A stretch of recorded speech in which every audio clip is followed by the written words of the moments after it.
Teaching is a science, a set of skills and practices that become second nature to master teachers. But there's no denying that the most effective teachers also have mastered the art of creating positive relationships with students. As anyone who has ever worked with kids knows, it's not always easy to develop relationships. Some students come to us believing that all adults are out to get them. And for some students, the reality is that they have weathered a host of negative interactions with adults, resulting in a difficulty in making connections with others. I think some teachers who are still, or adults, all adults, who are just of the mindset like, I'm the adult, you automatically have to give me respect just because I'm an adult. Well, we've had a lot of students that have had adults in their lives let them down. So for a lot of our kids today, they don't automatically give that. It has to be earned from them. Because positive teacher-student relationships are powerful predictors for student success, it is worth considering 3 general ways in which teachers can promote positive relationships, even with the most challenging students. You'll get a chance to see videos and consider your own strategies related to school culture, school-wide relationship strategies, and more intensive strategies for more challenging students.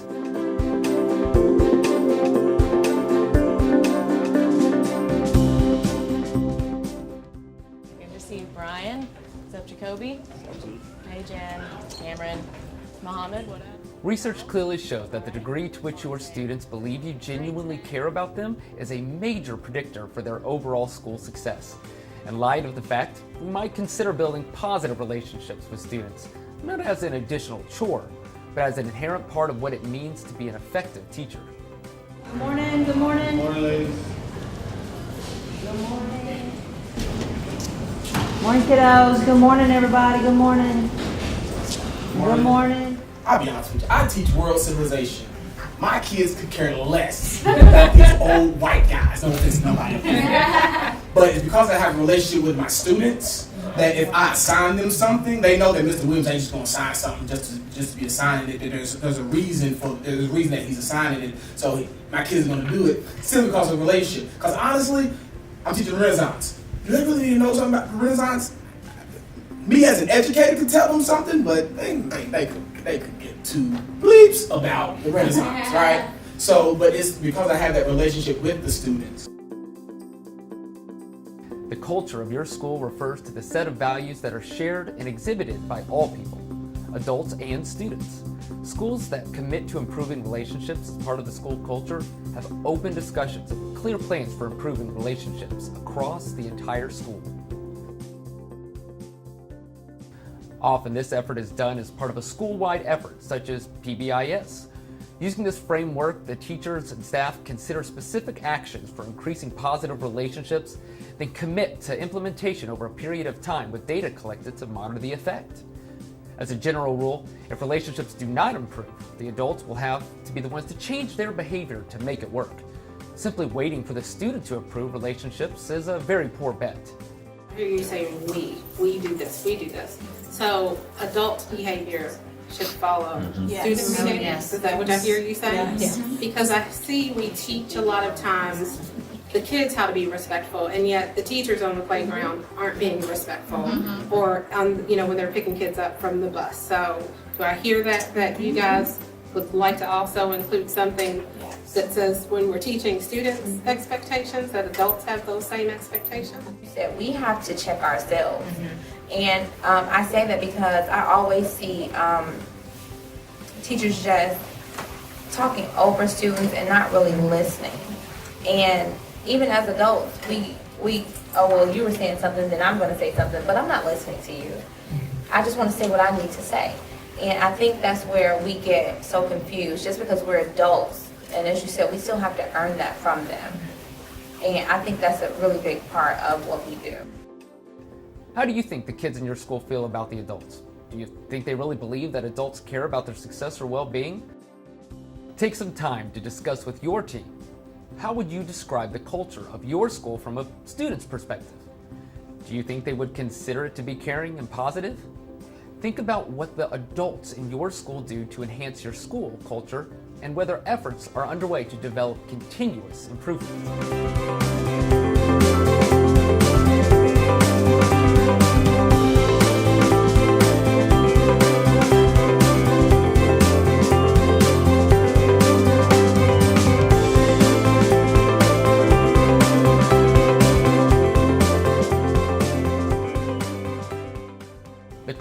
school is built upon the behaviors of the teachers, who serve as models for our shared values. Each adult must take responsibility for enhancing relationships with the students that they come in contact with on a daily basis. You have to know them more than just pen to paper. You have to know about their outside life, because they're only going to let you in if you really know, if you see them. And if you don't see, I have you here, I can dominate over you and make you sit in that chair, but you will never give me your heart, you will never give me your all. Even if it's hard for you academically, you will never give me your best if I don't see you completely. Because students often lack maturity to maintain an effective relationship with adults, it falls on to the teachers to provide models for positive and appropriate relationships. Experienced teachers report using a wide variety of simple strategies to enhance relationships with students. So you open up yourself, you just open up in different ways. So different things of, the kids love shoes. I might come in on a Friday, hey, well, you know what? I got the same shoes you do. No, what Friday I'm gonna wear them? We'll see, but we're opening ourselves up. And once we do that, kids, they start to gravitate towards you.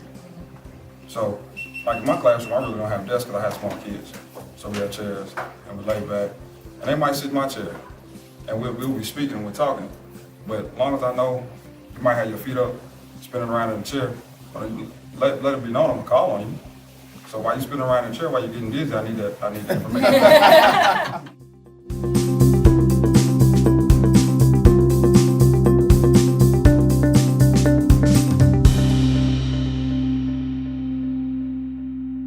But I think the issues come from us.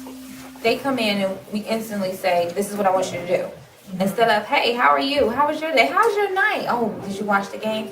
Trying to make that connection, because we're so focused on what we have to do as teachers. We have to get this done, and this done.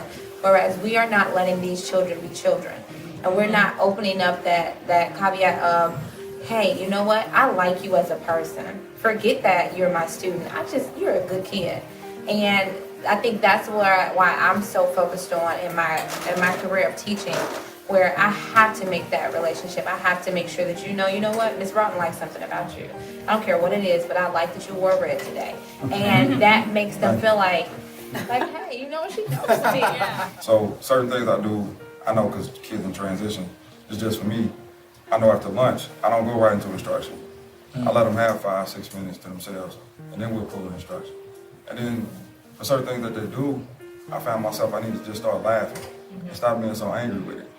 So once I started to laugh, my day's been going great. So I'm like, okay, well, you know what? Fine, you did that. I don't do it again, but it was fun. Well, I think it's really hard to separate the prevention and the relationship, because so much of the prevention comes from knowing your students and having a relationship with your students. So separating those two things. Being at the door saying, hey man, did you watch that game the other night? Because you saw him running down the hallway, running back down the hallway, jumping up and down, smacking the banners up. Hey man, hey dude, did you watch that game the other night? Calming him down, getting that relation, talking to him, de-escalating before he walks in the classroom, so that but you have to know your students to do that. You have to have a relationship with the students in order for that to happen. So you gotta show the kids, that you're just not in it for the check. You're just not in it coming in for, you sitting there for 7:30 to 2:20, and at 2:20 they gotta know that you really are there for them. One simple strategy is simply to take advantage of non-instructional times to engage students with their own interests. For example, meeting students at the door or catching them as they walk by. Hey Juan, did you watch that show last night? You know the one I'm talking about. Did you watch it? Did you like it? Crazy, right? All right, very cool. Hi guys, thanks for being on time today. Thank you for being on time. Yeah, that was good for both of us today, thanks. Oh, that's a good picture in Photoshop. Keep working. You need to add a little more color over here, just a little bit more to make it a little more enticing. Y'all, I'm so sorry I'm late. I dropped my phone in the toilet again, but thank you for being here. Thank you. Harry, come on in, let's go on in. All right, Jimmy. Hi, Liliana, Jadlyn.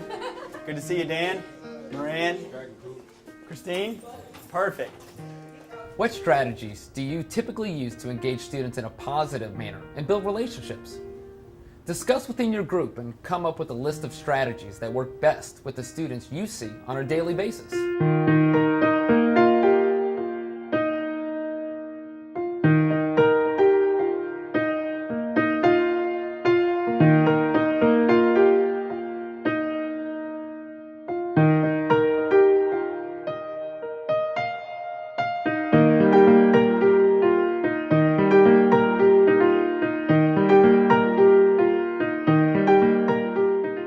In all likelihood, the minute we start talking about relationships, you begin thinking of that one student who you tangle with the most. With these kids, it's hard to think about a strategy for being positive. They often seem to initiate negative interactions right from the start. And this is something we all find challenging. However, there are some strategies that improve your chance with these students. One helpful strategy is to consider the background of many of these students. Very likely, their demeanor is a function, not trusting adults. This is a key to why we must take the responsibility to build a relationship where none exists. Simply expecting students to be respectful will not pay off with the most challenging students. We must show respect to get respect. If there's a lack of genuine, authentic relationship there, then to me that's a predictor of disrespect is likely to occur. Most kids are going to give teachers and their classmates the benefit of the doubt, and give them a chance to build a relationship with them. But if that never happens, then I think kids are going to be more prone to be disrespectful in that room and with that teacher. Building relationships with the challenging students takes a great deal of patience. Positive relationships are built over time, and trust is gained by consistent attention. This is different from what we do with all students, only in that it is more purposeful and individualized. Take a look at the following examples of teachers dealing with students that are distant, surly, and disengaged with adults. Notice that across all examples, teachers are patient, speak quietly, and always communicate with a primary concern for the student. I see how hard you guys are working on the assignment. I'm really proud of you guys.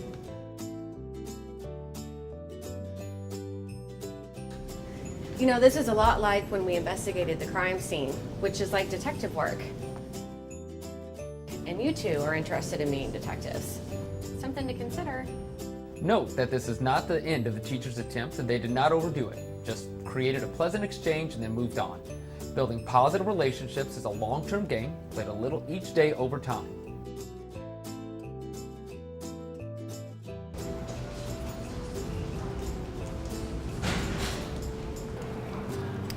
Hey Maya, what's going on? What's wrong? Bruh, Miss G, can you please leave me alone? I'm not in the mood. Look, we all have bad days. There's some days I don't want to be here. I just want to sit on my couch. But just know, if you need anything, I'm here for you. Well, you ain't me. So. But if you want to come by my office and talk anytime, I'm here. Anything that you need, okay?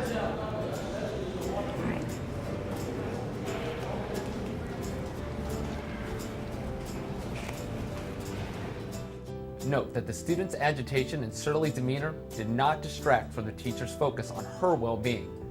Again, this was not the end of the teacher's attempts to be positive with the student, but a single instance and a purposeful effort to be consistently positive with a challenging student. I have to model when I'm stressed out what you're supposed to do. When I'm stressed out, sometimes you need to take a breather. So if you're stressed out, instead of cussing me out, why don't you say, hey, Mr. Rowlett, I need a breather. I'm like, okay, cool. Go sit at your desk for a second, put your head down for a minute or two or whatever you have to do to get yourself together. But just know that when you get done, we're gonna talk about this. They may need a second to collect their thoughts as well. And if the teacher is self-aware of themselves, I know when I'm not in a good mood, and I know when the kid's getting on my nerves, why am I gonna jump into that and try to have the conversation right now? It's not gonna be productive. So sometimes you have to take a step back and say, hey, look, I'd appreciate if you didn't do that right now. I just need a minute to get myself together. We're going to come back to this, later on. We're going to revisit this. So that way it's still restorative. Both of you have the time to collect your thoughts, get yourself together, and then hopefully you can have a more productive conversation versus both of y'all are on edge and you're coming at each other and you start butting heads. As a final thought, consider that this does not always need to be done one-on-one.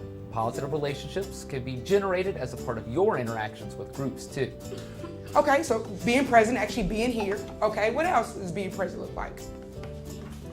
Paying attention. So I would say staying focused. Good. Anybody else for anything about being present? Okay. You have another one about being present? Sure.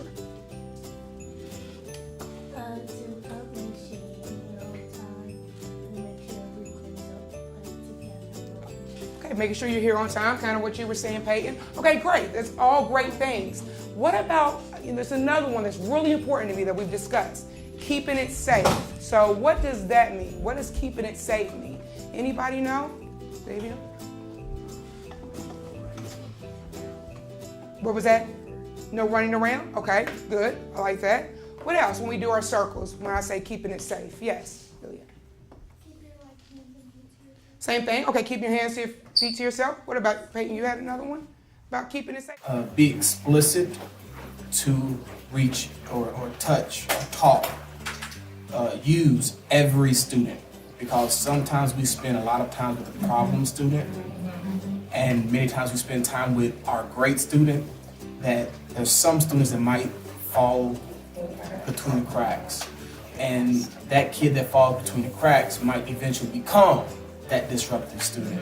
So to make sure to reach everyone across the board, explicit, like make it a point that will give a caring culture, a culture of the classroom, that everyone has a voice, everyone has a say, from the kid that has 100A to the one who I've kicked out 2 times this week.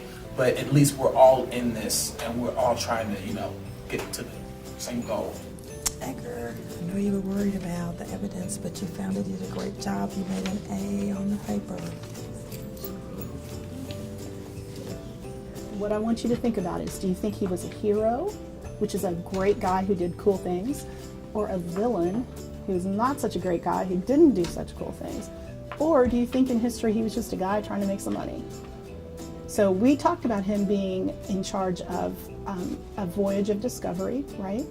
But what was he really going after on the map? Where did he want to go? Do you remember? Consider some challenging students with whom you regularly interact. What are some possible ways that you might be able to find opportunities to begin creating a consistently positive relationship? Be sure to consider how you'd have to change up what you do now to make it work.